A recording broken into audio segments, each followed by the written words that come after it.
السلام علیکم.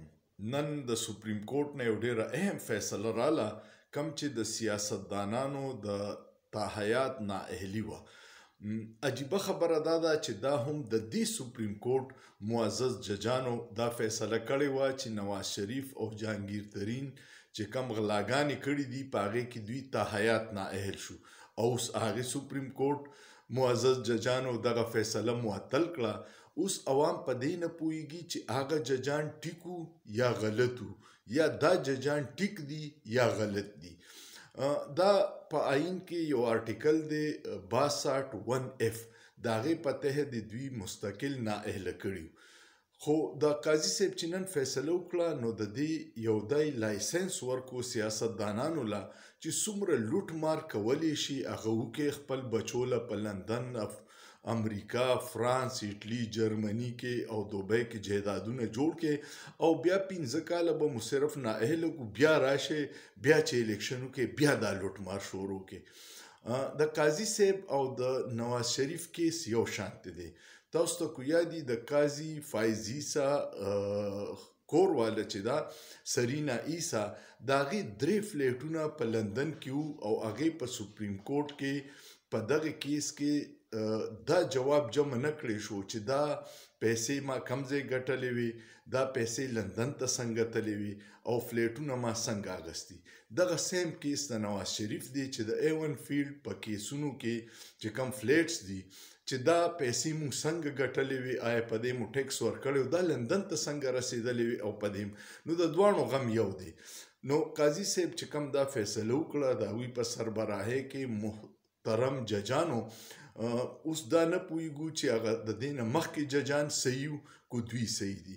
خو په دې ملک سره د آئین او د قانون په نوم باندې یو غټ مذاق کیږي. صرف ذاتی پسند ناپسند دی او دویمه دا ده چې بس ادارې کله څوک لاډ لاکي نو هغه دپاره بیا 100 خونه معاف دي، 100 قتلونه وکړه، لوټ مار وکړه، هر څه چې وکړي، خو چې ته کله لاډ لاشې بیا آئین او قانون له داسې خپې اوبو ته کي چې ته به حیران شي. او دا خوشقسمتي ده د قوم چې د قاضي صاحب د هر څه پټي وي برای راست ښودل نو ستا به شک شو چې آیا قاضي صاحب جج دی که د نواز شریف وکیل دی، ځکه چې د هغه دپاره یې دومره وکالت هغه خپل وکیلانو نه دی کړی څومره چې قاضي صاحب وکړو. نو ملکونه چې ترقي کوي که نه د رول آف لا باندې کوي.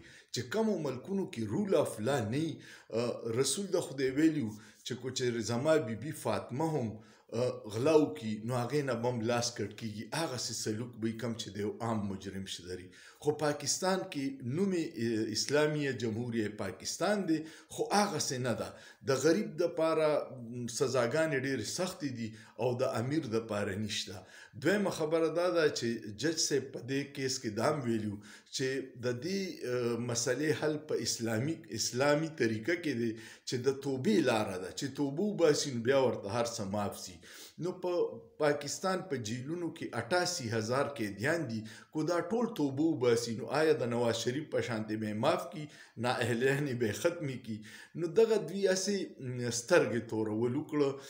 ډېر خلک به پرې حمایت کوي د دې فیصلې، ډېر به پرې تنقید کوي، خو د قانون نه پوهه خلک او د آئین او د انصاف پوهه خلک ټول په دې شدید تنقید کوي چې یو کس لوټ مار وکړي او ته ول صرف د 15 کالو سزا ورکړي او هغه ته بیا موقع ورکړي چې راشه جناب بیا لوټ مار تا دپاره ملک حواله کوو بیا ته لوټ مار وکړه.